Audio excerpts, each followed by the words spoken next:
अस्सलाम वालेकुम व्यूअर्स, कैसे हैं आप सब। उम्मीद है कि सब ठीक ठाक होंगे और बहुत खुश होंगे। मैं आपकी अपनी host Jiya, welcome back to Jiya vlogs. जैसा कि आप सब देख रहे हैं कि इस टाइम पे जो रोड आपको नज़र आ रहा है वो किसी बहुत ही प्यारी सी वैली की तरफ जाता है और उसका नेम है स्कर्दू। तो जी हुआ कुछ ये था कि 2019 के सितंबर में हम लोग लाहौर से हुंजा और हुंजा के बाद देन हुंजा से स्कर्दू गए थे। और ये जो हुंजा वीलॉग है ये स्कर्दू का, इससे पहले जो हुंजा का वीलॉग था वो मैंने आपके साथ शेयर किया था काफ़ी देर पहले, मतलब तकरीबन साल से 1.5 साल हो गया। और स्कर्दू का इसलिए अब आ रहा है क्योंकि मुझे टाइम ही अब मिला इसको एडिटिंग करने का और इसके ऊपर वॉइस ओवर करने का। इस सफ़र पे आने के लिए हम लोग हुंजा से 7 बजे निकले थे और हमें बताया ये गया था कि ये जो सफ़र है ये 14 से 16 घंटे का है और रास्ता जो है वो आपके सामने। अगर इस तरह का रोड और इसके ऊपर 185 किलोमीटर आपने करना तो तकरीबन आपको सारा दिन ही लगता है। हमें ये बताया गया था कि आपको 14 से 16 घंटे लगेंगे और आप रात को 7 बजे इंशाल्लाह स्कर्दू पहुँच जाएंगे। लेकिन मैं आपको बताना ये चाहूँगी कि हम लोग पहुँचे थे नेक्स्ट डे सुबह 3 बजे। सारा दिन खज्जल खुआर होकर हम लोग लेट इसलिए पहुँचे कि यहाँ पे ब्लास्टिंग की जाती है, रोड बनाने के लिए पहाड़ों को तोड़ा जाता है और हम लोगों ने 2 दफ़ा ब्लास्टिंग फेस की थी। ये खुद ब्लास्ट करते हैं, उसके बाद उसको रास्ते को क्लियर करने के लिए 2 से 3 घंटे तक जो क्रेन है वो साइड पे करती है पत्थरों को। तो जो हम लोगों ने पहली ब्लास्टिंग फेस की थी वो दोपहर को 2 बजे की थी और जब तक रास्ता क्लियर हुआ था 4:30 हो चुके थे। वो टाइम हम लोगों ने औखे सौखे होके निकाल ही लिया था। बस अब एक ब्लास्टिंग हो गई, अब तो हम इंशाल्लाह ट्रैक जो है वो सीधा स्कर्दू ही जाएंगे। ऐसा हम लोगों ने बस सोचा ही था, ऐसा हुआ कुछ नहीं था। हम लोग इसके बाद डायरेक्ट स्कर्दू नहीं पहुंचे थे, हम लोग दोबारा से खज्जल खुआर हुए थे। अब हुआ ये था कि जी हम लोग वहाँ से निकले 4:30 बजे और 5 बजे तक दोबारा जो है वो आधा घंटा गाड़ी चली और हमारी दोबारा से लस्सी बनी है और उतनी देर में दोबारा से आगे पता लगा जी ब्लास्टिंग है। और उस ब्लास्टिंग के सीन्स कुछ ऐसे अल्लाह किस्म के थे। हमारी वहाँ से रात को जान छुटी है 10 बजे, 5 बजे ब्लास्टिंग हुई है और हुआ ये कि जो सी क्रेन वहाँ से पत्थर हटाने के लिए आई थी ना, उसी के ऊपर पत्थर आके गिर गया और उसको निकालने के लिए एक और क्रेन आई और वो भी जो है वो नाकाम हो गई। खौफनाक किस्म के सीन थे कि बंदा ना एक दफ़ा पूरा काम जाए कि यार असी फंस कितने गए, सानू पहले क्यों नहीं सी पता, असी इतने ना ही आंदे। जब हम लोग वहाँ से वापस आए थे ना, हम भी आपके सबको यही कह रहे थे यार स्कर्दू मत जाना यार, अगर जाना हो तो प्लीज़ बाय एयर जाना यार, प्लीज़ रोड का इस्तेमाल मत करना। अच्छा खैर हम लोग वहाँ पे काफ़ी देर तक इंतज़ार किया और जब पता लगा ना कि अब यहाँ से क्रेन जो है वो नहीं हटनी तो हमारे गाइड ने हमें ये बोला कि आप अपना ज़रूरी सामान उठाएं। और तकरीबन रात के 9-10 बजे का टाइम होगा और उसने जो है वो आगे होटल वालों से रब्ता किया और उन्हें बोला प्लीज़ अपनी जीप जो है वो भिजवा दें। कुछ रास्ता जो है वो भी रहता था लेकिन वो भी तकरीबन 2 घंटे का रास्ता था जो हमारा रहता था स्कर्दू तक। वहाँ पे हम लोग को शाम तो हो ही चुकी थी और शाम के बाद यार रात भी हमें वहीं पे हो गई थी। और जब हम लोग ने वहाँ से पैदल रास्ता क्रॉस किया, इतना ज़्यादा अंधेरा था और वहाँ से इतने अजीबोगरीब किस्म के जानवरों की आवाज़ें आ रही थी। जानवरों की आवाज़ों के अलावा जो सा रास्ता हम लोगों ने क्रॉस किया था क्रेन के साथ से, यार वो इतना ज़्यादा डेंजरस था कि रास्ता बिल्कुल भी नहीं था। सिर्फ एक छोटी सी जगह थी जहाँ पे हम लोगों ने पाँव रख के क्रेन के ऊपर से क्रॉस करना था। और उसके एक साइड पे साथ साथ जो है वो दरियाए सिंध था और उसका इतना ज़्यादा शोर था और वो भी रात के टाइम। हमारे गाइड ने हमें ये बोला था कि आप 5 मिनट पैदल चलेंगे और जो आगे हैं वो जीप्स खड़ी होंगी, लेकिन हम लोग तकरीबन 1 घंटा पैदल चले और 1 घंटा पैदल चलने के बाद हमें आगे जाके जो है वो जीप्स मिली। जीप्स के अंदर हम लोग बैठे इतने ज़्यादा थके हुए थे, बुरा हमारा हाल था। हमें बस ये था यार अल्लाह दा वास्ता सानू स्कर्दू पहुंचा दो। 11 बजे हम लोग कोस्टर के पास से निकले थे जहाँ पे ब्लास्टिंग हुई थी और तकरीबन 12:30 बजे हम लोग जाके जीप्स के पास पहुंचे। बस हम लोग जीप्स के अंदर डिग गए हैं, 3 बजे हम जाके होटल के अंदर बजे हैं। कमरे का दरवाजा खोल के बेड के ऊपर डिगे और फिर हम लोग सुबह ही उठे। शुक्र है उठ गए सी, वरना सानू उम्मीद कोई नहीं सी लग रही। माशाल्लाह माशाल्लाह इतना प्यारा किस्म का व्यू था ना हमारे होटल की खिड़की के बाहर कि हम लोग सारी थकावट, सारा सफर, सारा कुछ भूल गया। इतना ज्यादा प्यारा मंजर देख के बंदा वैसे ही कहता है यार हम लोग कितनी प्यारी जगह पे आए हैं। अल्हम्दुलिल्लाह से स्कर्दू में हमारा पहला दिन था और हम लोग होटल से नाश्ता करने के बाद निकले थे देवसाई के लिए। देवसाई सबसे अल्लाह तरीन जगह स्कर्दू की। देवसाई जाते हुए रास्ते में हम लोग को देखने में आया था सतपारा डैम और सतपारा डैम जो है ये एक नेचुरल लेक थी, उसको बना दिया गया सतपारा डैम। और सतपारा डैम जो है वो स्कर्दू से 4 किलोमीटर के फासले पर है और ये भी सुनने में आता है कि पूरे के पूरे स्कर्दू को यहीं से वाटर सप्लाई किया जाता है। सतपारा डैम तकरीबन 2.5 किलोमीटर लंबा है और इतनी इतनी इतनी खूबसूरत जगह है कि बंदा वहाँ पे थोड़ी देर के लिए रुकता है ना, फिर उसका दिल ही नहीं करता वहाँ से आगे जाने को। लेकिन देवसाई उससे भी ज़्यादा प्यारा है। अगर मैं आपको सतपारा डैम की समुंदर से ऊंचाई के बारे में बताऊँ तो ये 2636 मीटर के ऊपर है। हम लोग सतपारा डैम पे बस थोड़ी सी देर के लिए रुके थे और उतनी ही देर के अंदर सतपारा डैम ने मेरे दिल में घर कर लिया। सतपारा डैम की खूबसूरती और सुकून को अपनी आंखों के अंदर समा के हम लोग पहुंचे देवसाई। देवसाई सेकंड हाईएस्ट प्लेटो है इन द वर्ल्ड। लोगों का मानना यह है कि वहाँ पे देव रहते हैं, इसलिए इस जगह को देवसाई कहते हैं और लैंड ऑफ जायंट्स भी कहते हैं। देवसाई का टोटल एरिया 843 किलोमीटर पर है। सी लेवल से इसकी बुलंदी है वो 4114 मीटर है, जो कि 13,700 फीट बनता है। वैसे तो माशाल्लाह पूरे का पूरा देवसाई नेशनल पार्क ही बहुत ज़्यादा प्यारा है और अल्लाह ताला ने बहुत ज़्यादा हुस्न दिया है। अगर आप एक दफ़ा वहाँ पे जाएँ तो आपका वापस आने को दिल नहीं करता। लेकिन अभी जौन सी जगह आप देख रहे हैं उसका नेम है काला पानी और इसको बड़ा पानी भी कहते हैं। काला पानी के बारे में अगर मैं आपको बताऊँ तो ये देवसाई नेशनल पार्क का सेंटर पॉइंट है कि इस जगह को हेवन ऑन अर्थ भी कहते हैं। मैंने आज तक अपनी ज़िंदगी में इतनी प्यारी जगह नहीं देखी थी। जब हम लोग वहाँ पे पहुँचे हैं और उसके बाद बस मैं थी और देवसाई था। अगर एक जगह को जन्नत के साथ तशबीह दे दी जाए तो आप भी उस चीज़ का अंदाज़ा लगा सकते हैं कि वो जगह कितनी प्यारी हो सकती है। सबसे पहले तो इतनी खूबसूरत जगह को देख के हर इंसान का यही दिल करता है कि वो यहीं पे रह जाए। देन उसको यकीन आता है कि वो यहाँ पे आया हुआ है और उसने यहाँ से वापस भी जाना है। तीसरे नंबर पर यह बात आती है कि उसका ये दिल करता है वो ये सारी की सारी खूबसूरती अपनी वीडियोज़ और तस्वीरों के अंदर कैप्चर करके अपने साथ ले जाए। चौथी बात, वो हर जगह की खूबसूरती को देख के अपने घर वापस भी आ जाता है और उसको फिर भी यकीन नहीं आता कि वो ये सारा कुछ देख के अपनी आंखों के अंदर समा के अल्लाह ताला के हुस्न को इतना पास से देख के घर पे वापस आ चुका है। मेरी उस टाइम की कैफियत मैं इस टाइम तो शायद अच्छे से ना बता सकूं, लेकिन इस पूरी की पूरी वीडियो को आप देखें, इस मंजर को आप देखें, अपनी आंखों के अंदर समाएं और फिर मैं आती हूँ आपके पास।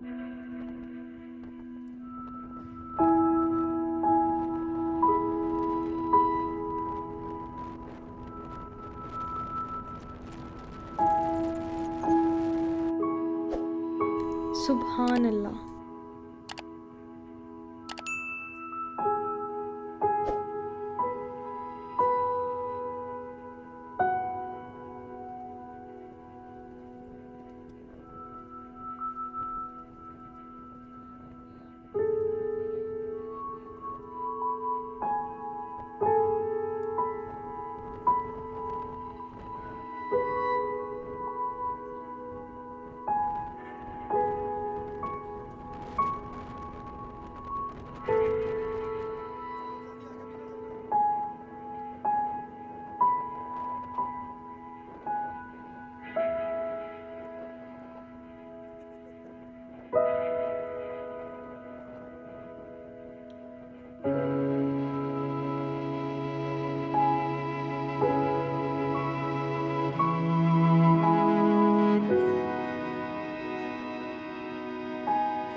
देवसाई के काला पानी की खूबसूरती अपनी आंखों के अंदर समाने के बाद हम लोग जा रहे थे श्योसर लेक की तरफ। श्योसर लेक देवसाई के अंदर उसकी खूबसूरती में और भी ज़्यादा इजाफा करती है।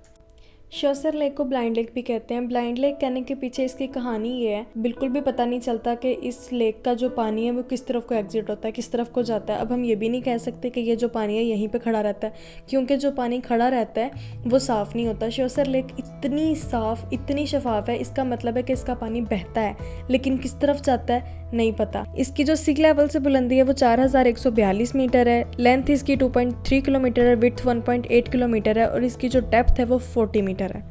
देवसाई और श्योसर, इन दोनों जगहों की इंफॉर्मेशन को एक साइड पर रख के अगर मैं आपको ये बताऊं कि इसके मंजर, इसकी खूबसूरती, अल्लाह ताला का हुस्न, मैं आप लोगों के साथ अपनी फीलिंग्स शेयर नहीं कर सकती। मैं आप लोगों को नहीं बता सकती कि इस जगह के अंदर कितना हुस्न है, मेरे पास अल्फाज नहीं है। आप खुद देख सकते हैं, आप खुद अंदाज़ा लगा सकते हैं, आप खुद महसूस कर सकते हैं। इस चीज़ का अंदाज़ा आपने लगाना है, इस चीज़ को आंखों के अंदर आपने समाना है, इस चीज़ को दिल के अंदर आपने उतारना है, इसकी खूबसूरती का अंदाज़ा आपने लगाना है। तो आप इसको अच्छे से देखें। जब तक आप इस जगह की ठंडक से अपनी आंखों को ठंडा करेंगे, तब तक मैं भी इस पूरी की पूरी जगह को अपने दिल के अंदर उतार के वापस आऊँगी और वो लम्हा जी के आऊँगी जिस लम्हे में मैं वहाँ पे थी। और हाँ, मैं ये भी कहना चाहूँगी, और तुम अपने रब के कौन कौन सी नेमत को झुटलाओगे।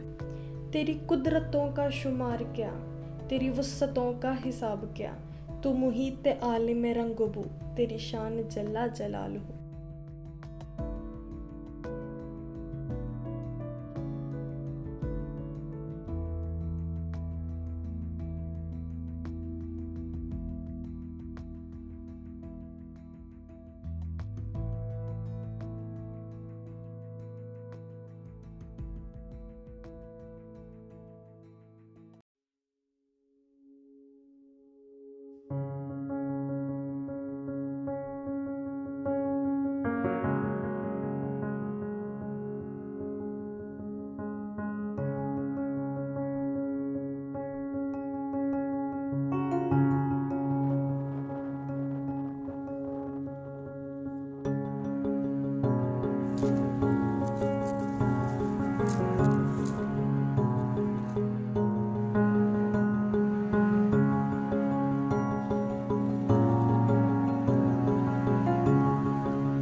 स्कर्दू का पहला पूरा दिन हम लोगों ने देवसाई में गुजारा।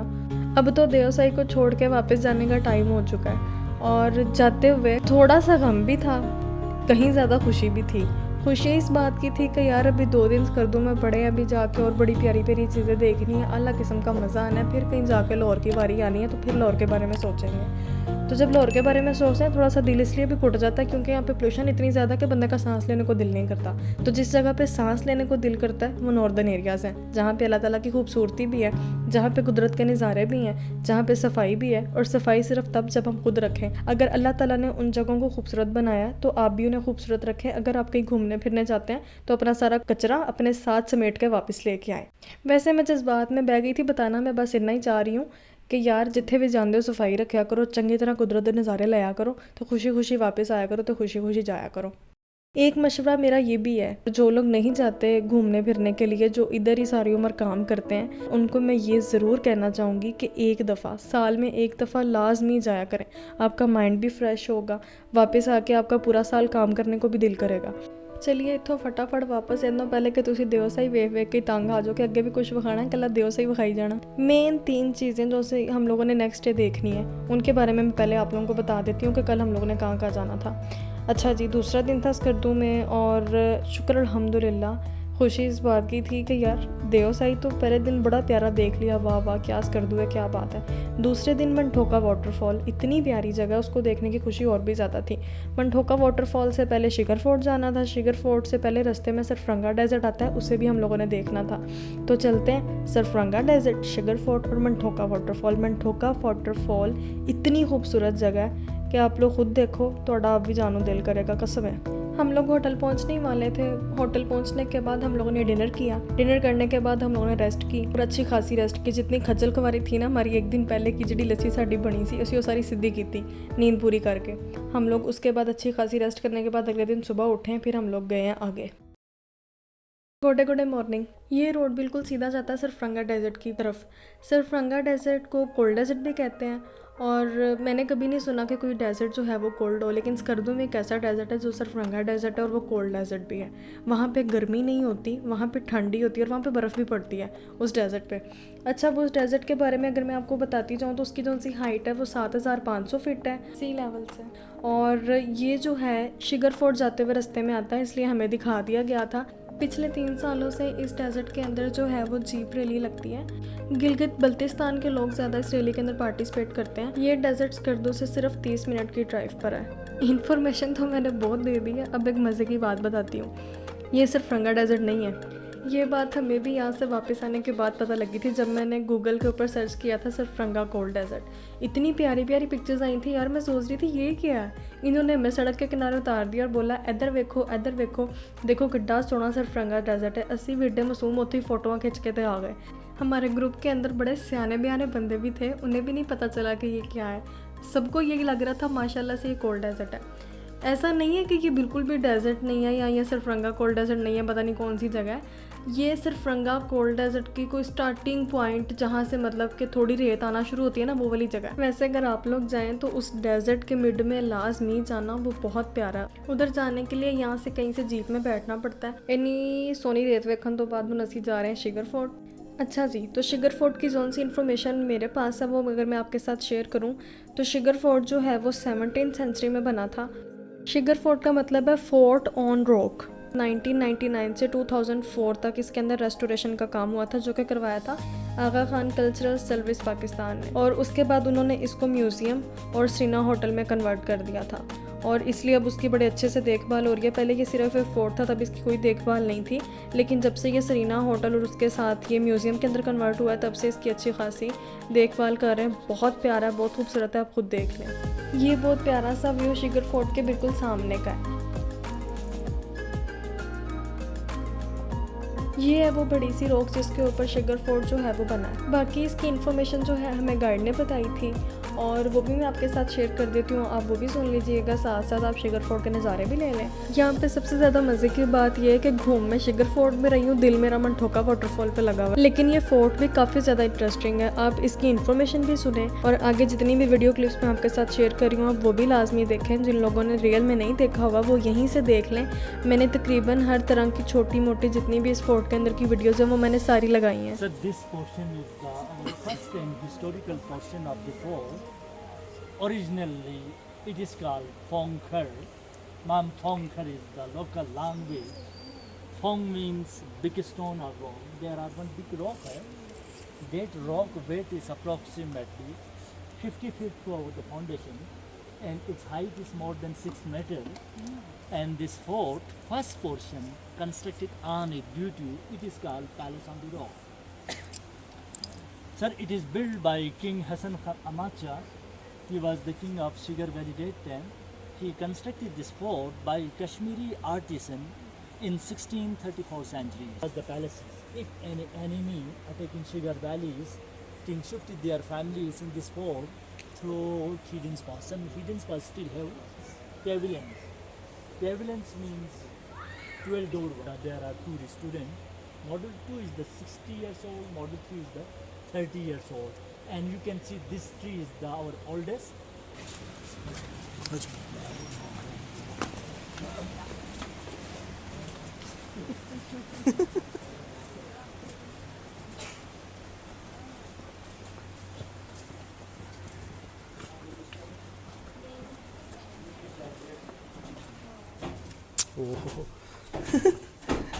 So don't let them up. थोड़ा सा आप लोग पीछे जाएं, लेडीज एक साइड पे जाएं, जेंट्स एक साइड, वो ज़्यादा करते हैं, बिल्कुल corner. And he brought a variety of arts, goldsmith, textile weavers, carpenter from Kashmir to Shigar valleys to build his fort palaces. This resulted in a blend of Kashmiri influences carving with the local Balti influences carving. Sir, you can see from here, एक minute sir. The first one is religious patterns of Buddhism. You know, just like Chinese dragon. थोड़ा सा आगे आ जाए. And second one is Ashoka. Ashoka is the religious sign of Hinduism. You can take snips. And third one is the religious sign of Islamic Sufism. Because two doves smelling one flower. Doves mean peace, peace means Sufism. And Flower Min Love, we use as a logo for this one, ma'am. And this is also religious sign of Buddhism.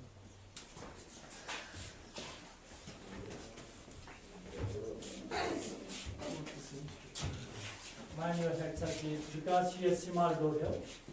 Small. This is our cultural museum. Its ceiling you can see. This is our old fashion, sir. We call this fashion chicken feather style. And this is the water coolers. This is the single piece of stone without any joint mark. It is carved and making. And this is the 400 years old historical wall. It is in uses mud with hay with white of egg white. So it is very hard with just like cement. It is binding inside. This is the original wall and this is the latest wall. And you can see kitchen over here. Very beautiful kitchen here. देखो कितना प्यारा Yes, absolutely. 15 one is stone pots used to taking for floor for paratha. The 14 and 13 one is oil lamps for lighting, no paratha. And that is kettle for 1 cup of tea, and this is serving spoon, and this is the oil lamps. Okay, this is mom. This is the cupboards over here. Very beautiful cupboards over here. So here many patterns you can see here. So this is the sitar of pattern, and this is the sun of patterns, and here also sun of pattern. These are the sun and sitar patterns, and this is the door of the cupboards, and this is the wooden lock system of the cupboards. So inside was one little key. That key was 3 fork was. When that key pressed to 3 times, then it is locked. Suppose you are 2 time or 4 time or 5 time press, it is unlocked. That was the password of the key. So its back side was broken. This is the front side of the cupboards, and this is the bedrooms.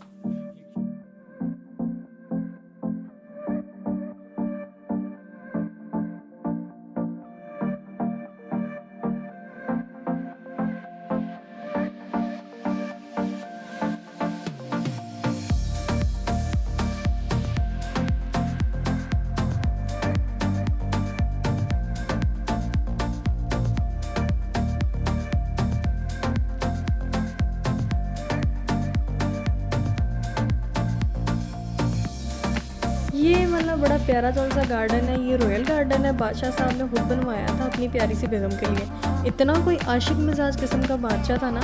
ये वाला garden Shigar fort के अंदर है और पक्की गल है बादशाह के मलका इतने बह के हंसियां खिड़ियां कर रहे होंगे।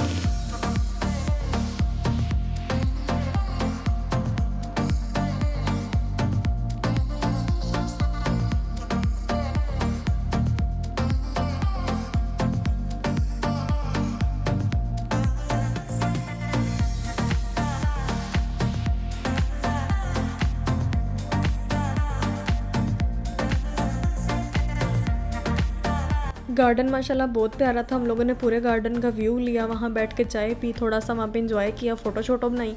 उसके बाद हम लोग चले गए मंठोका की तरफ। मंठोका वाटरफॉल खारमंग वैली में है, गिलगित बल्तिस्तान में। इसका जो वाटरफॉल है वो स्कर्दू से अप्रॉक्सीमेटली 180 फीट हाई है, सी लेवल से नहीं, स्कर्दू के लेवल से। ये वाटरफॉल स्कर्दू से 80 किलोमीटर की ड्राइव पर है। फ़िलहाल अब आप लोग थोड़े से नज़ारे ले लें कुदरत के। मैं तब तक चुप कर जाती हूँ, बहुत बोल लिया मैंने। वीडियो को स्किप किए बगैर देखिएगा, इतनी प्यारी जगह है, आप लोगों का दिल खुश हो जाएगा। एक दफ़ा कंप्लीट वाटरफॉल को एंड तक देख लें और उसके बाद मैं आती हूँ। वो लोग जो अभी तक मेरी वीडियो को देख रहे हैं, तकरीबन 23 मिनट की वीडियो गुजर चुकी है। आप लोगों को मैं खराज तहसीन पेश करती हूँ कि आप लोग इतनी देर से मेरी बातों को बर्दाश्त करें। बहुत मेहरबानी, बहुत शुक्रिया ਤੁਹਾਡਾ।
दुख की बात पता क्या थी कि इतनी प्यारी जगह पे भी लोगों ने गंद फैलाया हुआ था, सॉरी टू से।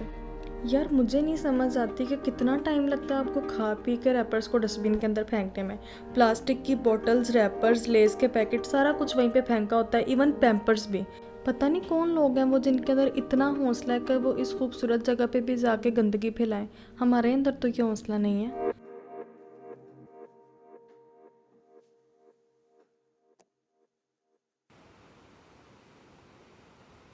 माशाल्लाह से मनठोका वाटरफॉल की खूबसूरती देखने के बाद और सारा दिन एंजॉय करने के बाद हम लोग होटल वापस जा रहे थे। रास्ते में बहुत प्यारी सी सुकून वाली जगह पे गाइड ने कोस्टर रुकवाई थी और हमें ये बताया गया था कि वहाँ पे सूरज गुरूब होने का मंजर बहुत प्यारा है। हम लोगों ने वहाँ पे रुक के सूरज गुरूब होने का मंजर देखा था, आपके साथ भी शेयर करूँगी।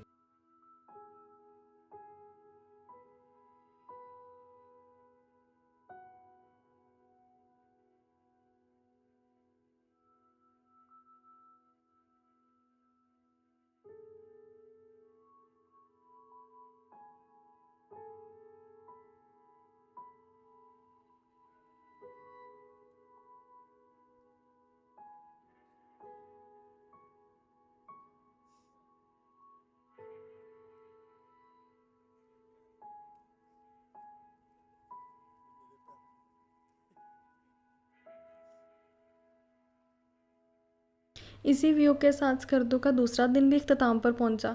हम लोगों ने यहाँ से होटल जाके रेस्ट की और नेक्स्ट डे जाना था शंग्रीला रिजॉर्ट। अभी तक जो लोग मेरे साथ हैं उनको गुड मॉर्निंग। अब हम लोग चलते हैं शंग्रीला रिजॉर्ट। शंग्रीला रिजॉर्ट के बाद वापसी आना लाहौर, तो पहले देख लें शंग्रीला रिजॉर्ट।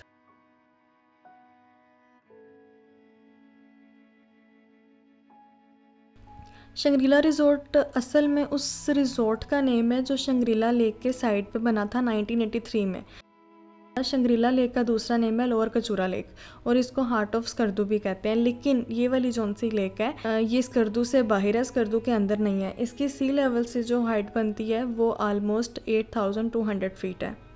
मुझे तो अपनी टिकट मिल गई है। अपनी टिकट पर मैं आप लोगों को भी शंग्रीला रिजॉर्ट दिखाऊंगी, तो मैं भी देखती हूँ, आप भी देखें।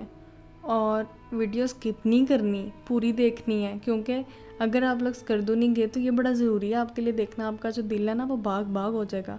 इसको देखें, टाइम निकालें इसके लिए। साथ साथ आप शंग्रीला लेक का, शंग्रीला रिजॉर्ट का थोड़ा सा व्यू ले लें। उसके साथ साथ मैं थोड़ी सी बातें इसके बारे में आपको बता दूं कि शंग्रीला रिजॉर्ट जो है वो रहने के लिए बड़ी अच्छी जगह है, लेकिन अच्छे खासे नोट लगाने पड़ते हैं, ठीक है, मतलब कि महंगी जगह है। और दूसरी बात है कि घूमने फिरने के लिए भी बहुत अच्छी जगह है। यहाँ पे बोटिंग भी की जा सकती है, यहाँ पे फिशेस भी बहुत ज़्यादा है, बहुत प्यारा व्यू है। तो अगर आप लोग कभी स्कर्दू जाएँ तो शंग्रीला लेक लाजमी जाइएगा। लोअर कचूरा लेक किसको कहते हैं, एक अपर कचूरा लेक भी है। अपर कचूरा लेक कौन सी है, वहाँ पे हम लोग नहीं गए थे। हमारे ग्रुप के 2-3 जो लोग हैं वो गए थे और ये हमें बताया गया था कि अपर कचूरा लेक की लोअर कचूरा लेक से 2 से 3 घंटे की हाइकिंग है। और दोबारा से टाइम की कमी होने की वजह से ये हम लोगों को लोअर कचूरा लेक पे ही घुमा के वापस ले आए, अपर कचूरा लेक नहीं लेके गए। मैंने वापस आके जब गूगल से सर्च किया तो यार वो जगह भी बड़ी सोहनी सी, इन्होंने सानू वो भी नहीं विखाई। जहाँ पे ग्रुप के साथ जाने के फ़ायदे भी हैं, वहाँ पे थोड़े नुकसान ये भी हैं कि आप अपनी मर्ज़ी से घूम फिर नहीं सकते। जहाँ पे इन्होंने आपको लेके जाना है वहीं पे छोड़ना है, वहीं से आपको पकड़ना है और वही जगह आपको घुमानी है। स्कर्दू आने में हमारी जौन सी ज़लालत हुई थी, उस चीज़ को मद्देनज़र रखते हुए हमारे ग्रुप में से कुछ मेंबर्स ऐसे थे जिन्होंने वापसी की अपनी टिकट्स करवा ली बाय एयर की। सिर्फ वही मेंबर्स अपर कचूरा ले गए थे क्योंकि उनका वापसी का सफ़र हमारे साथ नहीं था। उनके पास अच्छा खासा टाइम था कि वो स्कर्दू पूरा घूम फिर के उसके बाद जब फ़्लाइट का टाइम हो तो फिर आ जाएं वापस लाहौर। लेकिन हम लोग को रोड का सफ़र करना था जो कि काफ़ी ज़्यादा लंबा था। आपको ही डाल रहे थे वो गावा लग रहा था। ये पंजाब होना ना, एक भी नहीं सी बचना। उतो भी नहीं सी बचना है। सही बात है, यही तो खूबसूरती। कुछ लगा हुआ है यहाँ पे, सेब ही लग रहा है मुझे। ऊपर नहीं है, नीचे ही है।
शंग्रीला रिज़ॉर्ट में ज़्यादातर जो दरख्त थे वो सेब के थे। स्कर्दू में वैसे भी ज़्यादा दरख्त सेब के हैं।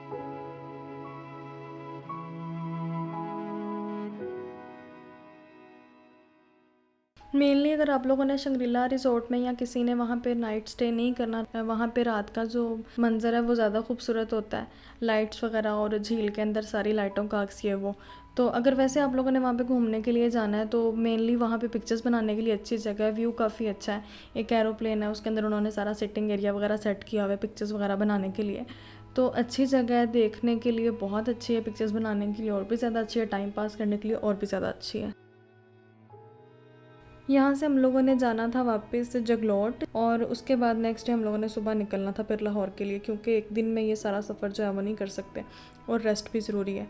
तो जगलोट जाके हम लोग रुके हैं, उसके बाद नेक्स्ट डे सुबह उठे, नाश्ता वगैरह किया और हम लोग 7 बजे निकल गए थे जगलोट से। 7 बजे जगलोट से निकले हैं और रात को 11 बजे हम लोग लाहौर पहुँचे हैं। रास्ते में 1-2 जगह पे रुके थे खाना वगैरह खाने के लिए।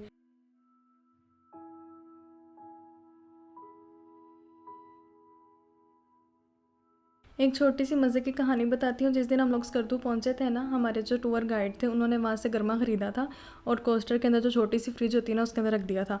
हमारी इस पूरे की पूरी बस की नज़र थी उसके ऊपर कि यार ये गरमा हम लोगों ने खाना है। स्कर्दू में पूरे 2 दिन हम लोगों ने उनको उस गरमे के ऊपर छेड़ा। देन उन्होंने बोला कि यार वापसी पे बाबूसर टॉप पे खाएंगे। देन हम लोग वापसी पे जब बाबूसर टॉप पहुँचे वहाँ पे गरमा कटिंग किया, खाया, इतना कोई लजीज टेस्ट था, पता नहीं यहाँ तो सब ने मिल के खाया इस वजह से या फिर वैसे कोई ख़ास बात थी उस गरमे की, अभी भी मुझे बड़े अच्छे से याद। गरमा अब मैं कहीं से भी खा लूँ वो जो टेस्ट था ना वो नहीं भूलता। ये रोड्स के ऊपर से आबशार गुजरने वाले नज़ारे आप सब लोग जानते हैं नारान और कगान के। वहाँ पे हम लोग कुछ देर रुके थे, थोड़ी देर के लिए वहाँ पे टाइम पास किया था और कुदरत के नज़ारे लिए थे। पता था इसके बाद अब पहाड़ तो नहीं देखेंगे, कलर कहार पे आगे पहाड़ों को ठप्पा बज जाता, ख़त्म हो जाते हैं वहाँ पे, आखिरी मोर वहीं पे लगी हुई है। तो हम लोगों ने पहाड़ों को बाय बाय बोला, अपनी पहले वाली रूटीन को हेलो हाय बोला और कुदरत के नज़ारे देखने के बाद खैरियत से घर आने पर अल्लाह ताला का शुक्र अदा किया। मुझे उम्मीद है आपको मेरी वीडियो पसंद आई होगी। अगर पसंद आई है तो सब्सक्राइब कर दे मेरे चैनल को, अगर नहीं किया तो। अल्लाह हाफिज़।